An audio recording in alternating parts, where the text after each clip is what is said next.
Bueno, pues ahora quiero presentar a Jesús López Lobato, que es apoderado legal del Foro Intereclesiástico Mexicano, que es una asociación civil que reúne a más de 150 iglesias, ¿no?, desde la pluralidad y la diversidad.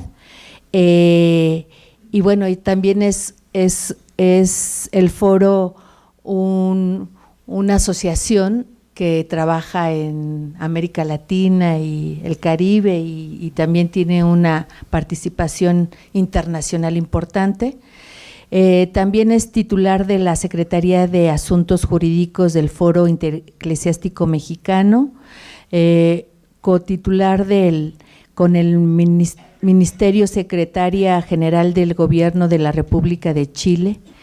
También él ha trabajado en todas estas representaciones a nivel de América Latina, de la Red Iberoamericana de Organismos y Organizaciones contra la Discriminación. Es especialista en Derecho Eclesiástico, asesor de la Cámara de Senadores y también ha tenido puestos importantes en el gobierno de Morelos. Muchas gracias y bienvenido. Muchas gracias.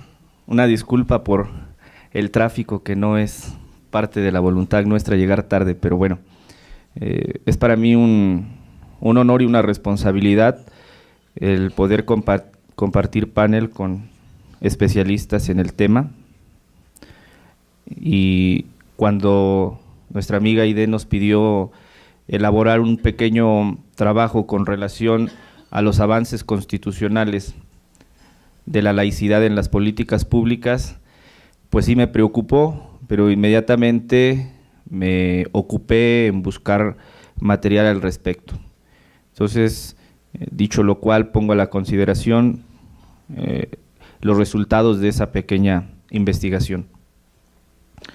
Partimos de una tesis principal. El Foro Intereclesiástico Mexicano, Asociación Civil, concibe la laicidad como lo que se implanta y desarrolla con la separación estricta entre el Estado y la Iglesia.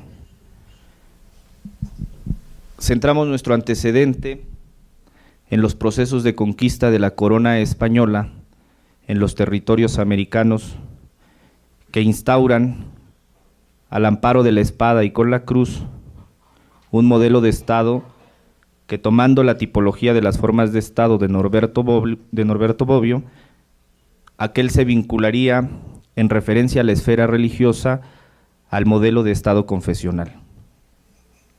Modelo que toma elementos más allá de la política, y esto es importante puesto que en la conclusión lo volveremos a retomar. Los toma de la teología católica concretamente y sujeta a esta todas las demás disciplinas que contribuyen a la construcción de la comunidad política. Sus elementos son, por tanto, prepolíticos, prejurídicos y prefilosóficos, injertados en la teología política católica. Hasta aquí es oportuno presentar una definición sobre el modelo de Estado. Así tenemos que el Estado confesional es el que adopta como propia una determinada religión, en el caso de la corona española, la católica romana, y concede privilegios a la jerarquía o a los creyentes de esta respecto de los creyentes de otras religiones y de los no creyentes. Este modelo, una vez instaurado en un territorio concreto, se preocupa del comportamiento religioso de sus súbditos y a este fin controla sus actos externos, sus opiniones, sus escritos, impidiendo toda manifestación de disenso y persiguiendo a los disidentes. Los siglos XVI, XVII y XVIII ven consolidarse este modelo de Estado en el territorio de la Nueva España. Aún el imaginario colectivo fue poblado por los elementos que hacen posible a la creencia católica, su dogma, su moral y su liturgia. La aportación de estos elementos a la comunidad, más que política, creyente, que se construye en la Nueva España, tiene un costo, el otorgamiento de privilegios para la alta jerarquía católica y en menor medida para sus fieles, con la concomitante prohibición de toda otra realidad que no fuera la que la teología política católica dictara. Los primeros intentos de emancipación por parte del pueblo avecindado en el territorio de la Nueva España se manifiestan a finales del siglo XVIII. La masa crítica que se forma con la aportación de la nueva ciencia, el derecho, la teoría política y la filosofía intensifica la crítica a este modelo de Estado. No obstante lo anterior, la primera mitad del siglo XIX, que es donde se gesta el nuevo modelo de Estado en el territorio mexicano, transcurre intolerante a todo lo que no se ordene al modelo confesional que aún persiste. El naciente sistema constitucional para el territorio mexicano se caracteriza por ser jurídicamente intolerante. Por razón de tiempo y apelando a vuestro conocimiento de esta etapa histórica, no entraremos a detallar este punto. Sin embargo, diremos que todos los instrumentos jurídicos creados en las primeras décadas del siglo en mención están afectados de confesionalismo y por ende son intolerantes. Sin embargo, es a partir del inicio de la segunda mitad del siglo XIX cuando el pueblo de México, por medio de sus representantes en el poder, implanta un nuevo modelo de Estado. Estado con un carácter propio que ya no requiere para subsistir de elementos prepolíticos o prejurídicos, pues cuenta con un conjunto de características propias. En este tiempo, o es en este tiempo en el que podemos localizar con toda certeza el principio de la laicidad mexicana. Y en este orden de ideas, volvemos a nuestra idea principal, precisándola.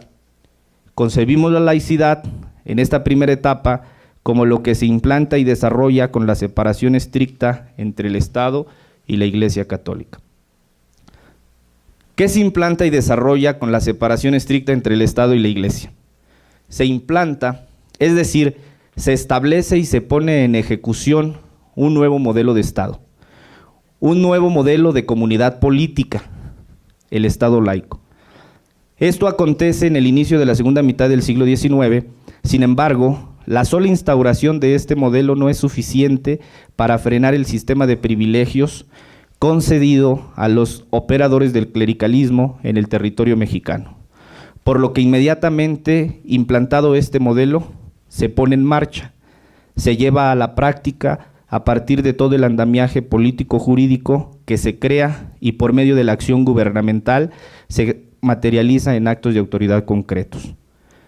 A la implantación y puesta en ejecución de este modelo de Estado, que insistimos, ya no necesita abrevar en fuentes prepolíticas, prejurídicas ni teológicas, ya que cuenta con un carácter propio, su carácter laico, pues nace con un conjunto de rasgos, cualidades y circunstancias que indican la naturaleza propia de sí y que lo distinguen de los demás, se le necesita sumar el desarrollo, es decir, requiere desarrollarse, hacer que cada institución que lo conforma crezca, aumente y progrese. Pregunta obligada: una vez implantado y puesto en marcha este modelo, ¿qué es lo que se desarrolla? Y entro al segundo punto de la exposición: el fortalecimiento de las instituciones del Estado laico. Con la separación estricta entre el Estado y la Iglesia Católica, acontecida en la segunda mitad del siglo XIX, se implanta, se pone en ejecución y se desarrolla un modelo de Estado surgido del pueblo, con un carácter propio, el Estado laico. En el apartado anterior hablamos sobre su implantación y su puesta en marcha. En este apartado pretendemos aportar elementos en torno a qué se desarrolla con la separación estricta entre el Estado y la Iglesia. Es oportuno mencionar lo que desde el campo de la ciencia política se suele vincular al término Estado.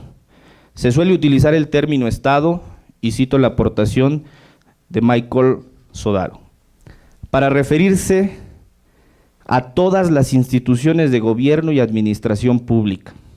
Y subrayo con negritas a todas las instituciones de gobierno y administración de un país, así como a los funcionarios y empleados que trabajan en ellas.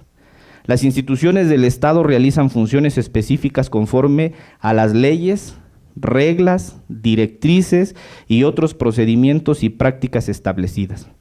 El gobierno, las asambleas legislativas, los tribunales, el ejército, la policía, las instituciones de enseñanza pública, los hospitales públicos, estas y otras muchas organizaciones similares integran el Estado. Lo representan y proveen servicios para los ciudadanos, quienes los financian con sus impuestos. En sentido lato, cabe incluir en el concepto de Estado las normas y principios operativos que guían el funcionamiento de tales organizaciones. Fin de la cita. Esto es lo que ocurre durante la segunda mitad del siglo XIX, el nacimiento de nuevas instituciones laicas, ancladas por primera vez en elementos político-jurídicos propios. Tanto las leyes de reforma como la Constitución de 1857 se pueden considerar entre los primeros instrumentos jurídicos y constitucionales respectivamente laicos. En esta estructura se desarrollarán e intentarán fortalecerse las instituciones públicas. Por supuesto, los operadores del clericalismo, defensores del modelo confesional, se opondrán a este desarrollo. Como se apuntó líneas atrás, no basta ni es suficiente la instauración y puesta en marcha del Estado laico. Se requiere el correspondiente desarrollo y fortalecimiento de sus instituciones por medio de la acción gubernamental y administrativa. El siglo XX, en sus 2 primeras décadas, va a ratificar los elementos que nutren el carácter laico del Estado. La principal regla con la que orienta y norma toda su actuación, la Constitución Política de los Estados Unidos Mexicanos, da cuenta de ello. La acción gubernamental se encuentra sujeta a los principios constitucionales y debe ajustar toda su actuación a las leyes, reglamentos, directrices y procedimientos que de ella emanan, cumplirlos y hacerlos cumplir. Tanto la positivación, es decir, la puesta en los textos legales, y la constitucionalización, a saber, la colocación en el texto constitucional de las instituciones del Estado, laicas por naturaleza, están impregnadas de laicidad. Lo que implica que los agentes, los representantes del Estado, los servidores públicos, en el ejercicio de su encargo público deberán observar el principio de separación del Estado y las iglesias, el carácter laico del Estado mexicano y la igualdad ante la ley. Es así que las autoridades públicas deben actuar, tanto los agentes de los 3 poderes del Estado como los servidores públicos de los 3 niveles de gobierno. Es en este campo donde se inscribe la última parte de nuestra aportación, en los programas de acción que los servidores públicos producen o deben producir para atender a la población, en sus demandas, en sus quejas, en sus solicitudes, en lo que le pidan al gobierno. A esta actuación que acabamos de señalar se le da el nombre de políticas públicas.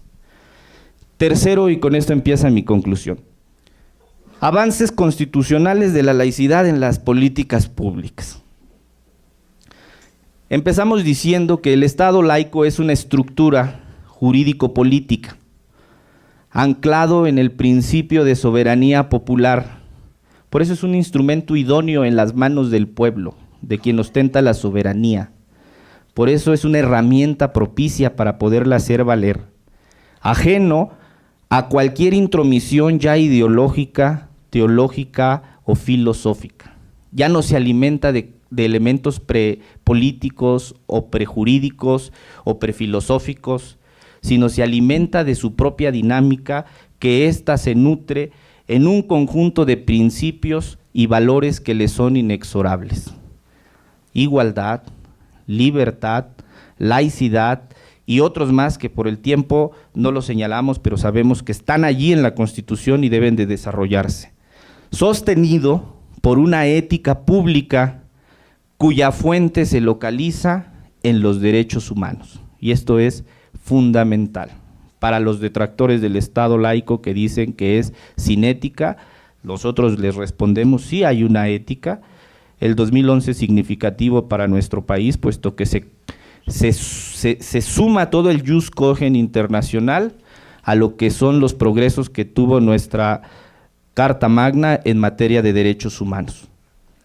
Todo el desarrollo experimentado por el Estado laico mexicano, que va desde su instauración, puesta en marcha y correspondiente desarrollo de sus instituciones, implica la actuación de sus agentes, que son la cara más visible de aquel. Estos servidores públicos, por mandato de ley, deben ajustar su actuación a las reglas, procedimientos e instituciones creados ex profeso para atender los requerimientos de la población, sin mediar su visión particular, privada, individual o íntima de la realidad, menos de la solución de los problemas que son comunes a todos. En este marco es significativo el logro alcanzado por el pueblo mexicano el día 30 de noviembre del año 2012, que cada que lo mencionamos lo recordamos con mucho afecto porque ese niño costó mucho trabajo para nacer. Sin embargo, ustedes forman parte de ese logro constitucional y trascendente. ¿Qué ocurrió? Se constitucionalizó. Es decir, se puso en el texto constitucional de manera expresa el carácter laico de los Estados Unidos mexicanos, de los tres poderes que lo conforman y concomitantemente de los tres niveles que lo representan. Hay algunos especialistas que sugieren o sostienen que lo que se constitucionalizó fue el carácter laico del gobierno. Nosotros decimos no. El espíritu de esa reforma radica en una profundidad aún más abismal y que se centra desde lo que es la raíz de los tres poderes que componen el Estado, como lo es el ejecutivo, el legislativo y el judicial, y los tres niveles de gobierno, el federal, el estatal y el municipal. Todos, por eso iniciamos diciendo que están inundados, por decirlo así, de la laicidad y que esta reforma la ratifica. Entonces, el alcance de esta reforma en esencia implica la voluntad del pueblo mexicano de constituirse en una república representativa, democrática, laica y federal. Por lo que todos los programas de acción estructurada, puesto que eso es una política pública, no son pequeñas dosis de limosna o de caridad dadas por una autoridad en ejercicio de sus funciones a quien va a solicitarle la atención, de ninguna manera. Una política pública son programas de acción estructurada, estable y sistemática de la autoridad pública.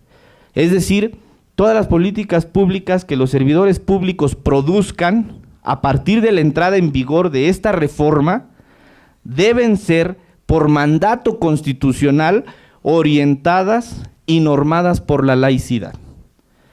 Con la entrada en vigor de esta reforma, al día siguiente de su publicación en el Diario Oficial de la Federación, se culmina una etapa en el desarrollo del Estado laico mexicano, que tuvo su origen en el siglo XIX. E inmediatamente apertura una etapa más en la instauración de algo que en nuestro país, según la opinión de los expertos en el tema, aún no se aclimata, a saber, la generación de políticas públicas en general y en particular políticas públicas para desarrollar y fortalecer los principios constitucionales que nutren nuestra laicidad. Hoy contamos en su mayoría con políticas gubernamentales, eso sí, con planes de acción demasiado verticales y que se ordenan de arriba hacia abajo, en los que no se toma en cuenta la opinión de los sujetos a quienes se les aplican los actos de autoridad con los que se pretende cumplir el encargo público. La creación de políticas públicas en nuestro país es aún incipiente y en el ámbito que hoy nos convoca es exigua. Se han ganado algunas batallas y con esto concluyo. Sin embargo, no son suficientes. Si pretendemos nosotros seguir involucrándonos en la construcción de políticas públicas, no le podemos dejar todo el espectro de acción al Estado. La sociedad civil juega un papel fundamental para poder visibilizar la problemática que aqueja la no aplicación de los principios laicos del Estado mexicano. Y creo que por eso estamos aquí, para poder abonar a lo ya construido, desarrollar lo ya instaurado, fortalecer lo ya constitucionalizado. Muchas gracias. Bueno.